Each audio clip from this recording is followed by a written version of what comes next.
السلام علیکم ورحمۃ اللہ وبرکاتہ۔ محترم دینی بھائیوں اور بہنوں اور عزیز طالبات، بسم اللہ الرحمن الرحیم وبہ نستعین۔ ہم لوگ اس سے پہلے درس میں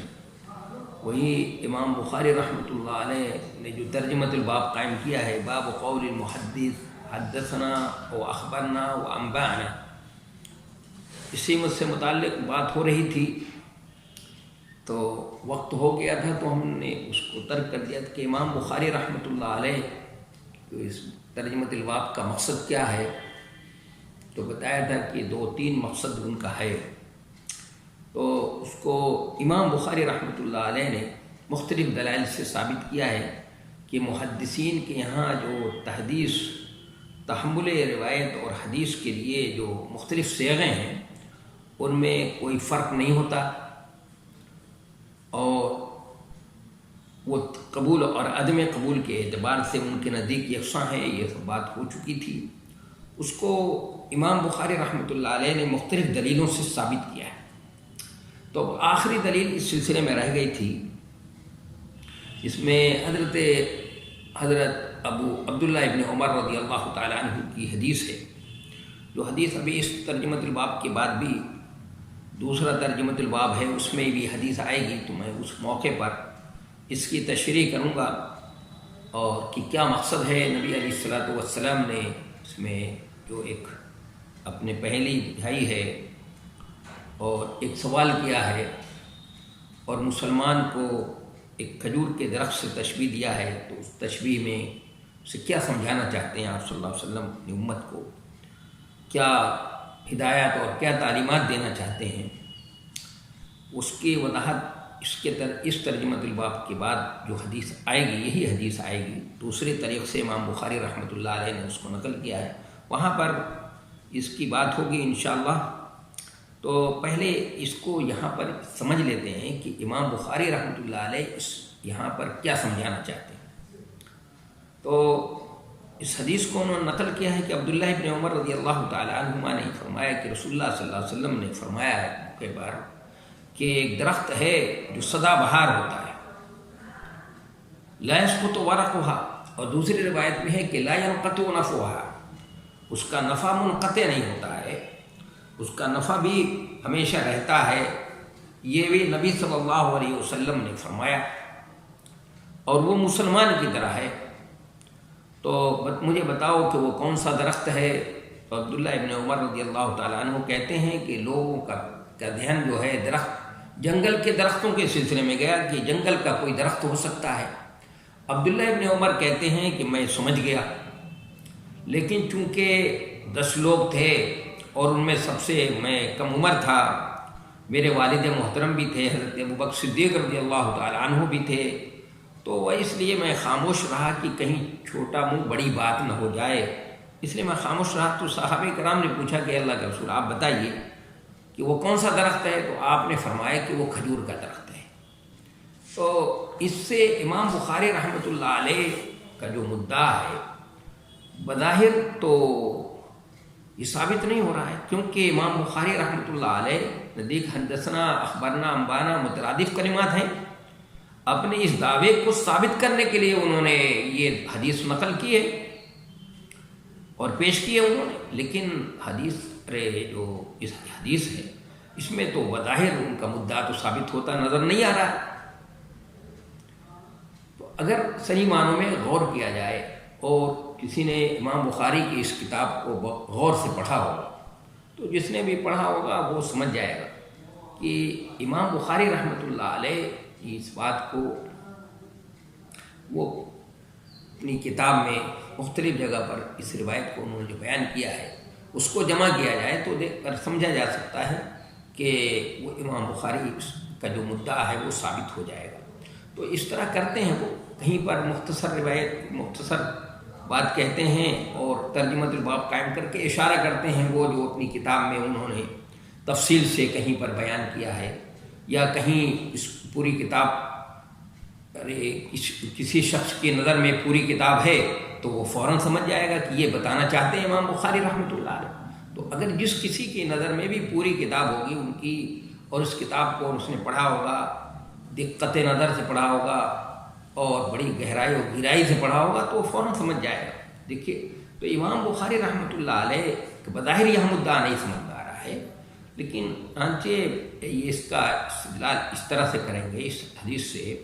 کہ یہ حدیث مختلف سندوں سے آئی ہے اور ان کے الفاظ مختلف ہیں۔ مثلا یہاں عبداللہ ابن دینار کی حدیث ہے، عبداللہ ابن دینار، اس میں لفظ ہے حدثونی ہے، یہاں حدثونی ہے، اور کتاب التفسیر میں یہ روایت نافع سے منقول ہے، حضرت نافع سے، وہاں لفظ اخبرونی ہے، اور ایک روایت میں لفظ انبئونی بھی ہے۔ تو دیکھیے واقعہ ایک ہے، صحابی بھی ایک ہیں، عبداللہ ابن عمر ہیں، صحابی بدلے بھی نہیں ہیں، لیکن روایت کے الفاظ جو ہیں کہیں حدثونی ہے، کہیں اخبرونی ہے، کہیں انبئونی ہے، تو معلوم کیا ہوا؟ معلوم ہوا کہ صحابہ اور اہل علم کے نزدیک یہ سب کلمات مترادف ہیں، ایک ہی معنی میں، اس میں کوئی فرق نہیں ہوتا ہے۔ یہ بات امام بخاری رحمۃ اللہ علیہ یہ سمجھانا چاہتے ہیں، ان کا اس طرح سے یہ مدعا کیا ہوگا ثابت ہو جائے گا۔ تو گویا امام بخاری رحمۃ اللہ علیہ کا جو مقصد تھا کہ محدثین کے یہاں تحمل حدیث و روایت کے لیے جو مختلف صیغے ہیں، آیا وہ ان کی ذہن کی اختراع اور بچ ہیں، یا وہ اس کی کوئی سند ہے کہ مثلا قرآن اور حدیث میں یا قرن اول کے اندر صحابہ کرام نے بھی اس کو استعمال کیا، وہاں سے انہوں نے لیا ہے، تو اس کو بھی ثابت کر دیا انہوں نے کہ ان کی ذہن کی اختراع اور بچ نہیں ہے، قرآن کے اندر بھی ہے۔ وَأَمَّا بِنِعْمَةِ رَبِّكَ فَحَدِّثْ يَوْمَئِذٍ تُحَدِّثُ أَخْبَارَهَا، زمین کے بارے میں ہے، اور لَا يُنبِئُكَ مِثْلُ خَبِيرٍ، تو یہ اس طرح کے الفاظ استعمال ہوئے ہیں قرآن کے اندر، اس وہاں سے لیا ہے، اور جناب نبی کریم صلی اللہ علیہ وسلم بھی یہ الفاظ استعمال فرمایا کرتے تھے، آپ کے صحابہ نے بھی اس الفاظ کو کیا کیا ہے؟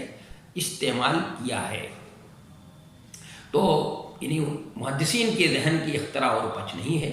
بلکہ یہ اس کی نظیر پہلے سے موجود ہے۔ پھر دوسرا جو مقصد تھا کہ اس میں کوئی فرق نہیں ہوتا ہے، اس کو بھی ثابت کر دیا انہوں نے، اور قبول اور عدم قبول میں بھی کوئی فرق نہیں ہے، حدیث میں کوئی فرق نہیں آئے گا۔ تو یہ بات بھی، اس کو بھی ثابت کر دیا امام بخاری رحمۃ اللہ علیہ نے۔ اس کے بعد جو دوسرا ترجمۃ الباب ہے اس کو پڑھتا ہوں۔ بسم اللہ الرحمن الرحیم وبہ نستعین۔ باب طرح الامام المسألة على صحابه ليختبر ما عندهم من العلم۔ به قال حدثنا خالد بن مخلد حدثنا سليمان حدثنا عبد الله بن دينار عن ابن عمر عن النبي صلى الله عليه وسلم قال إن من الشجر شجرة لا يسقط ورقها وإنها مثل المسلم حدثوني ما هي؟ قال فوقع الناس في شجر البوادي، قال عبد الله فوقع في نفسي أنها النخلة، ثم قالوا حدثنا ما هي يا رسول الله؟ قال هي النخلة۔ یہ ترجمۃ الباب ہے، اس کا کیا مقصد ہے اور اس سے پہلے والے جو ترجمۃ الباب ہے اس سے کیا ربط ہے، اور اس میں جو حدیث بیان کی ہے اس حدیث کا کیا مطلب ہے۔ تو پہلے ترجمہ کر لیتے ہیں کہ باب اس کا کہ امام یعنی استاد اپنے شاگردوں سے کوئی سوال کرے تاکہ یہ جانچے کہ شاگردوں کے پاس کتنا علم ہے۔ کہا کہ ہم سے بیان کیا خالد بن مخلد نے، انہوں نے کہا ہم سے بیان کیا سلیمان نے، انہوں نے کہا ہم سے بیان کیا عبداللہ ابن دینار نے، انہوں نے عبداللہ ابن عمر سے، انہوں نے نبی صلی اللہ علیہ وسلم سے کہ آپ نے فرمایا کہ درختوں میں ایک ایسا درخت ہے جس کے پتے نہیں جھڑتے، اور وہ مسلمان کی مثال ہے، مسلمان کی طرح ہے، بتاؤ وہ کون سا درخت ہے؟ کہا کہ لوگ جنگل کے درختوں میں جا پڑے، لوگوں کا ذہن جنگل کے درختوں میں جا۔ عبداللہ کہتے ہیں میرے خیال میں آیا کہ وہ کھجور کا درخت ہے۔ پھر لوگوں نے کہا آپ ہی بتائیں اے اللہ کے رسول، آپ نے فرمایا وہ کھجور کا درخت ہے۔ ابھی یہ حدیث بھی گزر چکی ہے، لیکن اب یہاں پر اس حدیث کو انشاءاللہ اس کو سمجھنے کی کوشش کریں گے۔ تو سب سے پہلے ترجمۃ الباب کا مقصد سمجھ لیتے ہیں کہ دیکھیے ابھی امام بخاری رحمۃ اللہ علیہ نے ایک ترجمۃ الباب قائم کیا تھا، جس میں یہ بتایا تھا کہ استاد جب بھی اپنے شاگردوں کے سامنے کوئی بات کہے تو مستند انداز میں بات کہے، پوری بیدار مغزی کے ساتھ کہے اور چوکنا ہو کر صحیح بات کہے، سند کے ساتھ بیان کرے کہ اور اس میں یہ بتایا تھا کہ الاسناد من الدین لولا الاسناد لقال من شاء وما شاء، لقال من شاء وما شاء، کہ اگر اسناد کا تعلق دین سے ہے، دین کا ایک حصہ ہے، اگر سند نہیں ہوتی تو ہر شخص جو چاہتا، جو شخص بھی چاہتا جو کہہ دیتا، جیسا کہ آج کل ہو رہا ہے۔ تو استاد کو یہ وہ چاہیے کہ بیدار مغز رہے، جو بات بھی کہے پوری بیدار مغزی کے ساتھ کہے اور چوکنا ہو کر اس کی صحیح سند رسول اللہ صلی اللہ علیہ وسلم تک پہنچانے کی کوشش کرے۔ اس کی یہ کوشش ہونی چاہیے کہ اس سند کو رسول اللہ صلی اللہ علیہ وسلم تک پہنچا دے۔ یہ ترجمۃ الباب تھا کہ بیدار مغزی کے ساتھ کام کرے، جو بھی تعلیم و تعلم کا، تدریس، تعلیم و تربیت کا کام کرے تو بیدار مغزی کے ساتھ۔ اب وہ ترجمۃ الباب قائم کر رہے ہیں، جیسے استاد کے لیے ضروری ہے کہ وہ بیدار مغز رہے، تو استاد کو یہ چاہیے کہ اپنے شاگردوں کو بھی بیدار مغز رکھنے کی کوشش کرے، ان کو بھی چوکنا رکھنے کی۔ اور اس کا طریقہ کیا ہوگا؟ اس کا طریقہ یہ ہوگا کہ وقتاً فوقتاً دوران درس جو ہے ان سے سوال کر لے، پوچھ لے کچھ، تو اس لیے وہ چوکنا رہیں گے کہ من نے کس وقت استاد نے ہم سے پوچھ لیا اور ہم نے جواب نہیں دیا تو استاد جو ہے کہ ذہن میں بدگمانی پیدا ہوگی، اور استاد کی بدگمانی تو اچھی چیز نہیں ہے، استاد ہم سے بدگمان ہو جائیں گے۔ تو اس لیے کیا کرنا چاہیے؟ وقتاً فوقتاً ان سے سوال کرتے رہنا چاہیے تاکہ وہ بیدار ہو رہیں۔ اور دوسری بات یہ کہ ان سے سوال اس لیے بھی کرتے رہنا چاہیے، پوچھنا چاہیے، ان کو جانچنا اور پرکھنا چاہیے تاکہ ان کا معیار علم معلوم ہو جائے، اور جب معیار علم معلوم ہوگا تو ان سے اسی انداز سے گفتگو ہوگی۔ اس لیے کہ کلم الناس علی قدر عقولہم، کہ لوگوں سے ان کے عقلوں کے مطابق گفتگو کرو، ان کے معیار علم کے مطابق، معیار عقل کے مطابق، معیار سوجھ بوجھ کے مطابق ان سے گفتگو کرو۔ اس لیے استاد کے لیے یہاں بیدار مغز رہنا ضروری ہے، اپنے طالب علموں کو بھی بیدار مغز رکھنے کی ضرورت ہے۔ سوال کرتا رہے گا تو چوکنا رہیں گے، اور دوسری یہ کہ اس طرح سے ان کے معیار علم کو جانچ لے گا تو ان سے ان کے معیار علم کے مطابق جو ہے گفتگو کرے گا۔ اور ایک اور پہلو سے بھی سوچا جا سکتا ہے، غور کیا جا سکتا ہے کہ امام بخاری رحمۃ اللہ علیہ کا مقصد جو ہے یہ بھی ہو سکتا ہے کہ ذہن کو بھی صاف کرنا چاہتے ہیں وہ کبھی کبھی، اس لیے کہ ابو داؤد کے اندر حدیث ہے کہ نہى النبی صلی اللہ علیہ وسلم عن الیغلوطات، کہ نبی صلی اللہ علیہ وسلم نے پیچیدہ سوال کرنے سے منع کیا ہے، کہ نبی صلی اللہ علیہ وسلم نے پیچیدہ سوال کرنے سے منع کیا ہے۔ تو آدمی کے ذہن میں یہ بات آ سکتی ہے، کسی کے ذہن میں، کسی کے سامنے یہ حدیث ہو کہ بھائی نبی صلی اللہ علیہ وسلم نے تو سوال سے یہ منع کیا ہے، کیونکہ سوال تو ظاہر ہے کہ وہ امتحان کے لیے ہوتا ہے، تو امتحان میں تو مشقت ہوتی ہے، پریشانی ہوتی ہے، تو یہ تو صحیح نہیں ہے، نبی صلی اللہ علیہ وسلم نے منع کیا ہے۔ تو اس لیے یہ ترجمۃ الباب قائم کر کے وہ بتانا چاہتے ہیں کہ دیکھو اس حدیث میں جو منع کیا گیا ہے وہ کون سا سوال کرنے سے منع کیا گیا ہے؟ وہ سوال جو اتنا پیچیدہ سوال ہو، اور اس لیے وہ پیچیدہ سوال کیا گیا ہو کہ پوری صلاحیت بھی اگر صرف کر دے آدمی، پوری اپنی توانائی، علمی صلاحیت کو، توانائی کو لگا دے، اس کے باوجود بھی اس کا جواب نہ بن پڑے، اور مقصد اس کے پیچھے کیا ہو؟ تعلی ہو، اس کے پیچھے اپنی بڑائی اور اپنے علمی تفوق کو ثابت کرنا ہو کہ ہم ایک بڑے جانکار ہیں، بہت یہ ہیں، یہ بڑے ذہن ہو، تو ایسا کرنا صحیح نہیں، اس طرح یہ مقصد ہے تو صحیح نہیں ہے۔ لیکن اگر یہ معیار علم کو جانچنے کے لیے، جیسا کہ ہم لوگ سوال جواب کرتے ہیں، ہم لوگ امتحان لیتے ہیں، اور ظاہر ہے کہ امتحان یکرم الرجل و یہان ہوتا ہے کہ بھئی کسی کو عزت ملتی ہے، کسی کو کوئی ذلیل ہوتا ہے، کوئی ناکام ہوتا ہے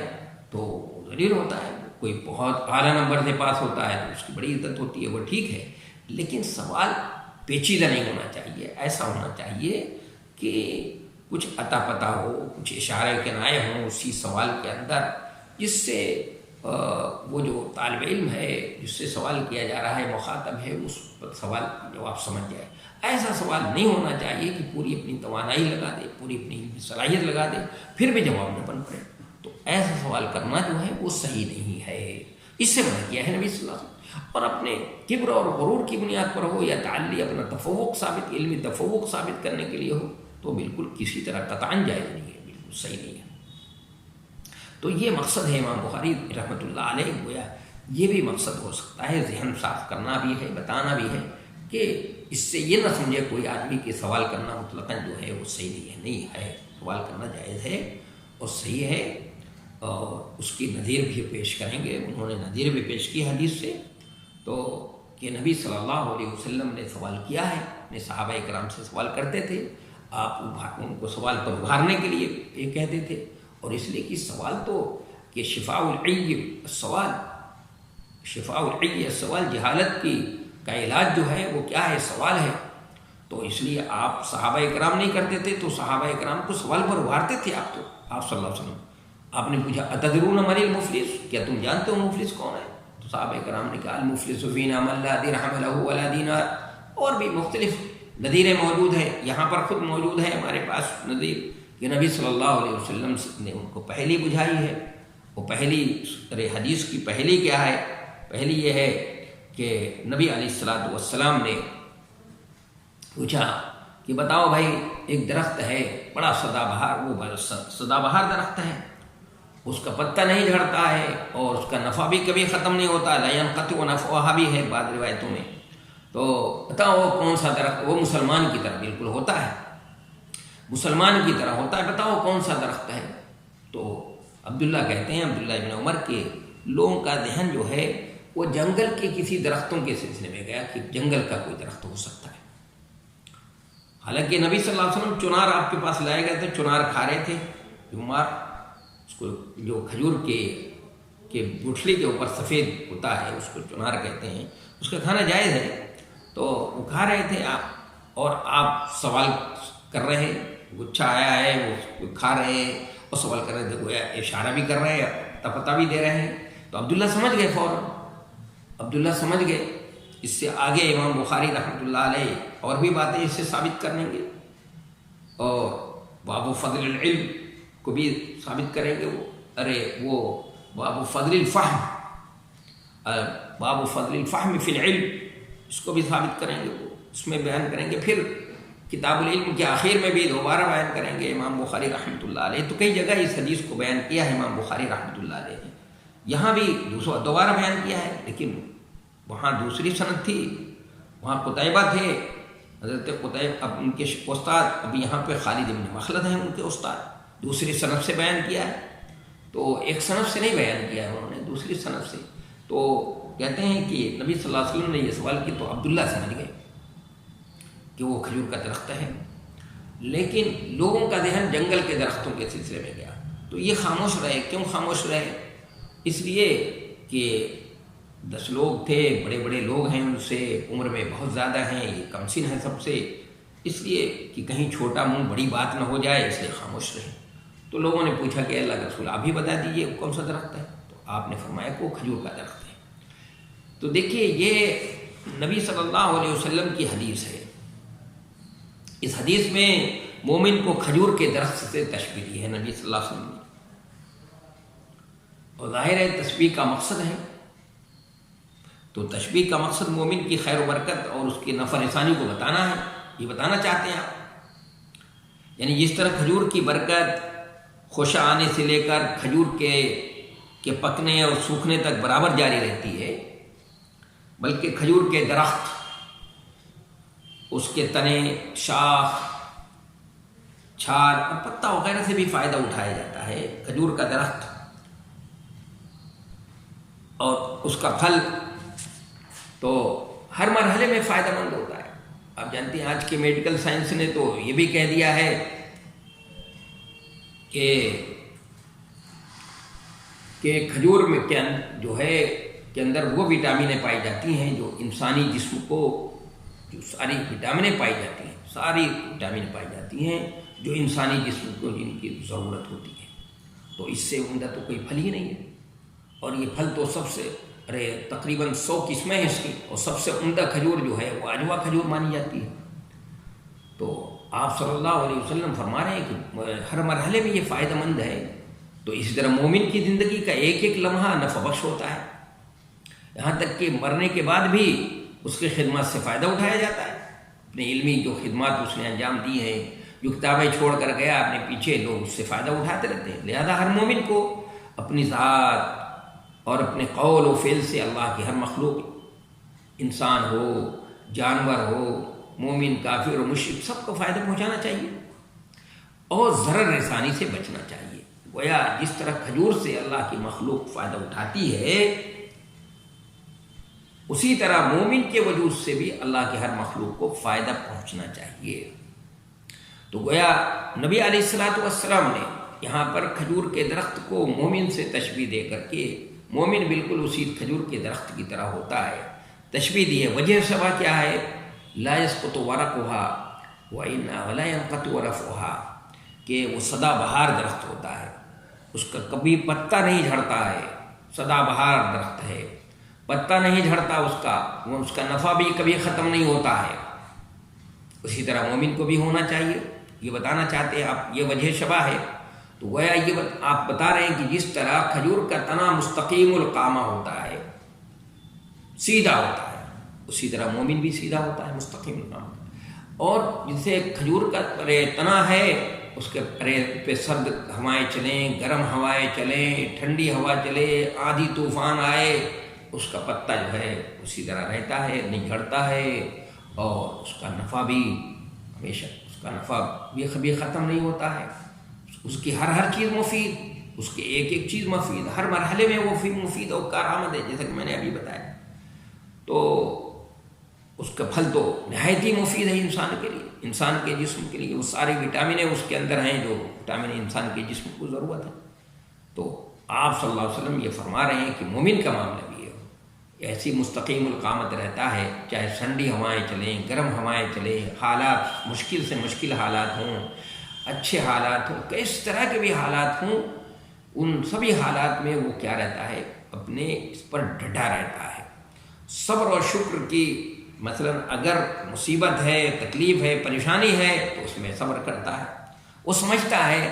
اپنے اس عقیدے پر ڈٹا رہتا ہے کہ بھئی یہ سب کچھ اللہ کی طرف سے ہوتا ہے۔ اور اگر شکر، مثلا اللہ نے انعام و اکرام سے نوازا ہے تو اس میں شکر کرنا چاہیے، تو اللہ کا شکر ادا کرتا ہے۔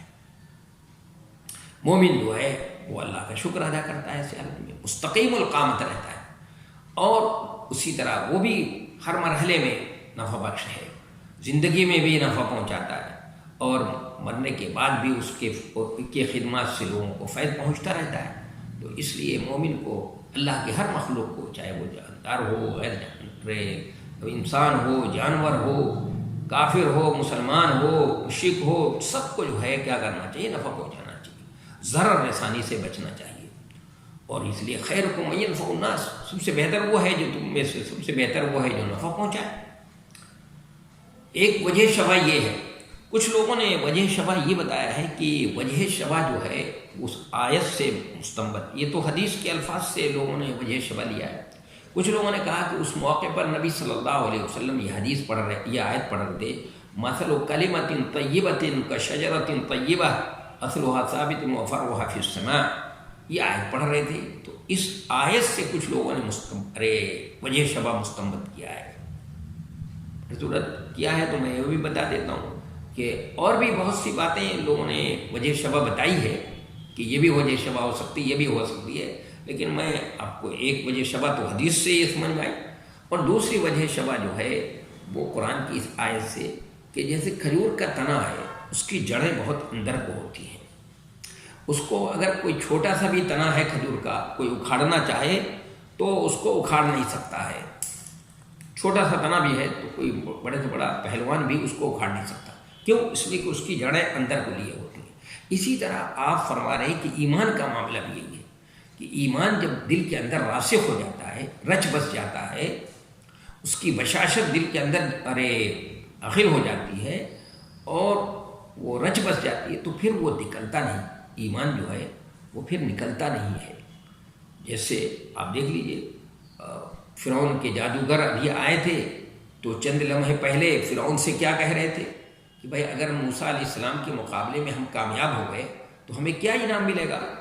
تو اس نے کہا بھائی بہت بڑا انعام ہوگا کہ اقتدار میں ہم تم کو شریک کر لیں گے، تم اقتدار میں تمہارا حصہ ہوگا۔ تو یہ اس وقت تو یہ کہہ رہے تھے دنیا کے بارے میں، لیکن جب ایمان لے آئے تو اس کے بعد اس نے ان کو تنبیہ دی اس زمانے کے جو اصول اور ضابطے کے مطابق، چونکہ انہوں نے بغاوت کی تھی، ان کی نظر میں حاکم وقت کی بغاوت کی ہے، تو باغی کی سزا جو تھی ان کے زمانے میں یہی تھی سزا کہ ان کو پھانسی کے تختے پہ لٹکایا جائے اور الگ سمتوں سے ہاتھ پیر کو کاٹ دیا جائے۔ تو اس کو کیا یہ سزا سنا دی تو انہوں نے کہا بھئی جو کرنا ہو کر لو، فقط ایمان تقاضی انما تقضی هذه الحیات الدنیا، بھئی جو کرنا ہو کر لو، کیا کر سکتے ہو، بس یہ نہیں کرو گے۔ دیکھیے ایمان پھنس گیا تو ایمان بول رہا ہے۔ اسی طرح بنی اسرائیل کے وہ نوجوان کا واقعہ پڑھ کر دیکھیے، اس میں بھی کیا ہے، اس نے کہا کہ بھائی مجھے تم مارنا ہی چاہتے ہو نا، مختلف حربیں اختیار کر لیے، نہیں مار سکے۔ اس نے کہا بھائی مجھے مجمع عام کے اندر یہ کہہ کر مارو کہ میں اس غلام کے رب کے نام سے مارتا ہوں تو مار سکتے ہو۔ تو اسی طرح انہوں نے کیا، بھائی مارنا تو تھا ان کو، تو اس مجمع میں جو مارا ہے اس کو مر گیا تو پورے کے پورے مجمع کے لوگ مسلمان ہو گئے۔ تو اس کے لیے اس نے کھائی کھدوائی، آگ کو روشن کرایا، اس میں سب کو ڈالا اور سب اس میں جانے کے لیے تیار ہو گئے۔ سورہ بروج میں اللہ تبارک و تعالیٰ نے اصحاب الاخدود کا تذکرہ کیا ہے، بنی اسرائیل کا واقعہ ہے، مشہور واقعہ ہے۔ تو کوئی شخص بھی جو ہے ایمان اس کے اندر رچ بس گیا آگ میں جانے کے لیے، کودنے کے لیے، چھلانگ لگانے کے لیے، تو ایمان کا معاملہ ایسی ہے۔ اور ہرقل نے بھی یہی کہا تھا کہ ایمان کا معاملہ ایسی ہے بھائی، جب دل کے اندر راسخ ہو جاتا ہے تو پھر نہیں نکلتا ہے۔ تو یہ وجہ شبہ بھی ہو سکتی ہے۔ دیکھیے یہ حدیث ہم نے پڑھا ہے تو امام بخاری رحمۃ اللہ علیہ نے جو اس حدیث مقصد کے لیے اس کو بیان کیا تھا، وہ مقصد تو ہمیں کہ نبی صلی اللہ علیہ وسلم نے دیکھیے سوال کیا ہے اور صحابہ کرام کو بیدار مقصد رکھنے کے لیے، اور آپ سوال پر ابھارتے بھی رہتے تھے کبھی کبھی، اور یہاں پر پہلی بجھائی آپ نے معیار علم کو جانچنے کے لیے بھی، تو ایسا جو ہے وہ کیا جا سکتا ہے۔ سوال جانچنا ہو، مقصد ہو، بیدار مقصد رکھنا ہو تو سوال کر سکتے ہیں، جیسا کہ ہم لوگ سوال کرتے ہیں، امتحان لیتے ہیں، جانچتے ہیں، پرکھتے ہیں۔ اور پھر کوئی بھی طالب علم آتا ہے داخلہ لینے کے لیے تو اس کا پہلے تو اس کو یہ کیا جاتا ہے، اس کا ٹیسٹ لیا جاتا ہے، پھر اس کے بعد وہ پڑھتا ہے تو پھر اس کو سوال کرنے کی اجازت ہوتی ہے، تو اس کے بعد سوال قائم کریں گے، وہ ترجمۃ الباب قائم کیا ہے۔ اب یہ حدیث ہے ہمارے سامنے، اس کو عملی زندگی پر اگر تطبیق دے تو ہم اس سے کیا فائدہ اٹھا سکتے ہیں؟ تو سب سے پہلی بات تو کہ استاد اپنے شاگردوں کا امتحان لے سکتا ہے، اور دوسری بات یہ کہ حصول علم کی ترغیب ہے، اس میں علم کو حاصل کرنے کی ترغیب ہے اس حدیث کے اندر۔ اگر کوئی بڑی مصلحت ہو، فوت نہ ہو تو بڑوں کے سامنے خاموش رہنا چاہیے۔ اگر کوئی بڑی مصلحت فوت نہ ہو تو بڑوں کے سامنے خاموش رہنا چاہیے۔ عبداللہ ابن عمر خاموش رہ گئے تھے۔ چوتھی بات یہ کھجور کے درخت اور اس کے پھل کی خیر و برکت کا ثبوت اس سے ملتا ہے کہ کھجور کا درخت جو ہے اور اس کا پھل خیر و برکت کی چیز ہے۔ پانچویں چیز یہ کہ مثالیں دے کر سمجھانا تعلیم و تربیت کا زیادہ مفید طریقہ ہے۔ تشبیہ دینا جائز ہے، بڑوں کے احترام اور ان کی تکریم کا ثبوت۔ یہ ممکن ہے کہ کوئی بات بڑوں کو سمجھ میں نہ آئے اور چھوٹوں کو آ جائے۔ جمبار کو کھاتے دیکھ کر ابن عمر سمجھ گئے اور کھجور کا درخت یہ کیا انہوں نے، درخت ہے۔ اولاد کے لیے خیر کی آرزو کرنا چاہیے، جمبار کا کھانا اور بیچنا جائز ہے۔ یہ سب باتیں اس سے سمجھ میں آتی ہیں اور اپنی عملی زندگی میں ہم اس سے تطبیق دے سکتے ہیں۔ میں سمجھتا ہوں کہ یہ بات جو ہے واضح ہو گئی ہوگی، بس یہیں پر بس کرتے ہیں۔ انشاءاللہ کل پھر دوسرے درس میں یہ بات ہوگی۔ وما توفیق الا باللہ۔